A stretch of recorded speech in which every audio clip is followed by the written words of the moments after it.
পৃথিবীতে কে নবী মানে কে মানে না, নতুন করে কোনো মুফতি সাহেবের ফতোয়ার প্রয়োজন নেই। কারণ পৃথিবীর শ্রেষ্ঠ মুফতি আমার নবী, পৃথিবীর শ্রেষ্ঠ মুফাসসির আমার নবী, পৃথিবীর শ্রেষ্ঠ মুহাদ্দিস আমার নবী, পৃথিবীর শ্রেষ্ঠ দার্শনিক বৈজ্ঞানিক আমার নবী। নবী স্পষ্ট করে বলেছেন, ইশারায় নয়, পৃথিবীতে কে নবী মানে কে মানে না। একটু খেয়াল করতে হবে আমাদের। নবীজি বললেন সব উম্মত জান্নাতে যাবে, যারা আমাকে মানে না বা অস্বীকার করে তারা যাবে না। সাহাবায়ে কেরাম প্রশ্ন করলেন, নবী আপনাকে অস্বীকার করে মানে না, তারা কারা? নবী বললেন, মান আতাআনি দাখালাল জান্নাহ, যে আমার ইতাআত করে, আনুগত্য করে, ইত্তেবা করে, অনুসরণ করে, সে জান্নাতে যাবে। কথাটা খেয়াল করে থাকলে বলেন, নবীজির যারা ইতাআত বা আনুগত্য করে, অনুসরণ করবে, তারা জান্নাতে যাবে। তার মানে কি? তারা নবীকে, বলেন না কেন, নবীকে পরিণাম ফল কি? জান্নাত। বিপরীত কথা কি হবে? যারা নবীকে, তারা কোথায় যাবে? কিন্তু নবী এভাবে বলেন নাই। একটু খেয়াল করি, নবী বলছেন যারা আমার আনুগত্য অনুসরণ করবে তারা জান্নাতে যাবে, তার মানে তারা আমাকে মানে। বিপরীত কথা দাঁড়ায়, যারা আনুগত্য বা অনুসরণ করে না তারা মানে না। নবী এভাবে বলেন নাই। নবী কি বলছেন? ওয়ামান আসানি, যারা আমার বিরোধিতা করে তারা জাহান্নামে যাবে। কি বুঝলেন এখান থেকে? যে যারা নবীর অনুসরণ বা আনুগত্য করে না, এরা দুই দল। এরা কয় দল? খুব খেয়াল করবেন। যারা নবীর অনুসরণ বা আনুগত্য করেন, এরা কয় দল? একদল আগ্রহী আর একদল বিদ্রোহী। একদল আর একদল, একদল দরদি আর একদল বিরোধী। দোনো দলই নবীর অনুসরণ করে না, নবীর আনুগত্য করে না, দোনো দল। ব্যবধানটা কি? একদল আগ্রহী আর একদল বিদ্রোহী। কথা বলেন, একদল আগ্রহী আর একদল বিদ্রোহী। কথার কথা ধরে নেন, একজনকে আমি ডান দিক থেকে জিজ্ঞাসা করলাম, একটা যুবককে, এই যুবক, নবীর আদর্শে টুপি পরো না কেন? তো যুবক বলে, হুজুর টুপি পরা খুব দরকার, নবীর আদর্শ চেষ্টা করি, পারি না, দোয়া চাই। কি বুঝলেন? আগ্রহী না বিদ্রোহী? বাম দিক থেকে একজনকে জিজ্ঞাসা করলাম, এই ভাই যুবক, তুমি টুপি পরো না কেন? সে আমার কথাটা শেষ না হতেই বলল, টুপি না পরলে অসুবিধে কি? টুপির মধ্যেই কি ইসলাম? আগ্রহী না বিদ্রোহী? রসুলের আদর্শের বেলায় বিদ্রোহীর নাম বেয়াদব, রসুলের আদর্শের বেলায় বিদ্রোহীর আর এক নাম গাদ্দা। দুজনেই কিন্তু নবীর অনুসরণ করে না, কিন্তু একজন আগ্রহী আর একজন। খুব কঠিন কথা, খুব কঠিন। যে আগ্রহী তাকে গালি দেওয়া যাবে না, আরো কঠিন। যে বিদ্রোহী তাকে ছাড় দেওয়া যাবে না।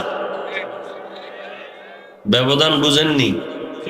একজনে নামাজ পড়ে না, আর একজন নামাজ পছন্দ করে না। দুইজন সমান? যে নামাজ পড়ে না, পড়ার আগ্রহ আছে, বিদ্রোহ না। যে নামাজ পছন্দ করে না, সে আগ্রহ নয়, বিদ্রোহ। সে বেয়াদব, সে গাদ্দা।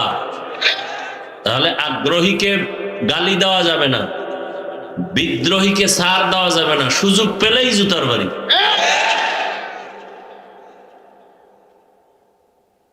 একজনে পর্দা করে না, আর একজন পর্দা পছন্দ করে না। দুইজন সমান? একজন মুমিন আর একটা বেঈমান। একটা মুমিন আর একটা একজনে রাজনীতি করে না, আর একজনে ইসলাম ও কোরআনের বর্ণিত রাষ্ট্রনীতি রাজনীতি পছন্দ করে না। একজন মুমিন আর একটা বেঈমান। রাজনীতি না করা এক জিনিস, পছন্দ না করা বেঈমান হওয়ার কথা। নামাজ না পড়া এটা বেঈমান হওয়ার কথা না, নামাজকে অপছন্দ করা বেঈমান হওয়ার কথা। কথা বুঝেন নাই? আপনাদের ধারণা কি কোরআন শরীফের মধ্যে পৃথিবীর সব বিষয়ের সমাধান আছে? শুধু রাষ্ট্রীয় ব্যাপারে রাজনীতির বিষয় ইসলাম বা কোরআনে কোনো কিছু নাই বিদায় ইসলাম ও কোরআনটা এই একদিক থেকে দুর্বল।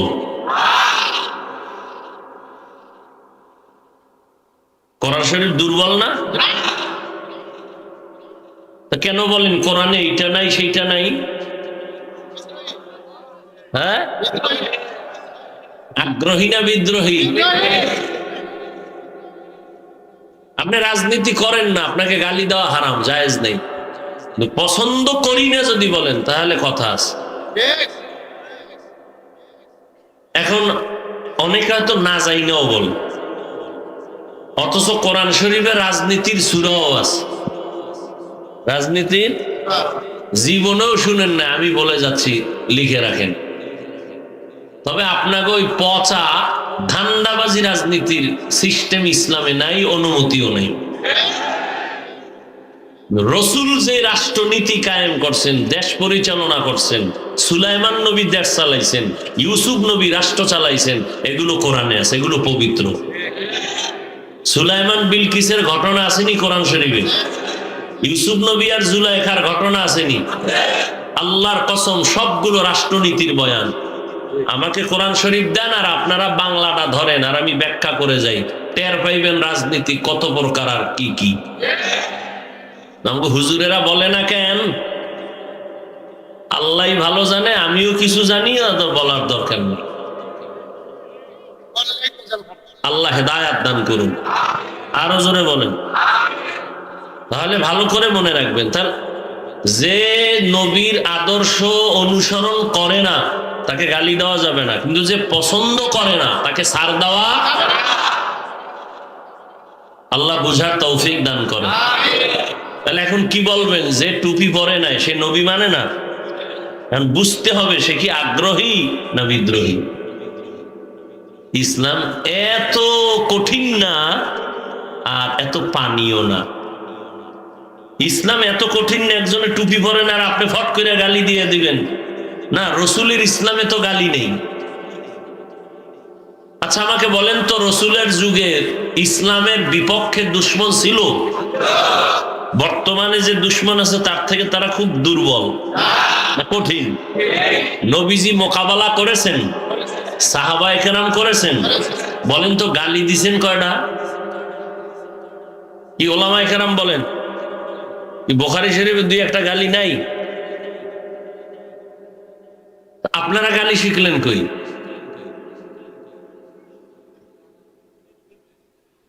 আহা, নবী দেখেন, আমার আয়াতটার আলোচনাও এই বিষয়, শানে রিসালাত, রাসূলের জিন্দেগির আলোচনা। আসেন আয়াতের মধ্যে হাদিস নিয়ে কিছু কথা বললাম। আল্লাহ বলেন, ওয়ামা আরসালনাকা ইল্লা রাহমাতাল লিল আলামিন।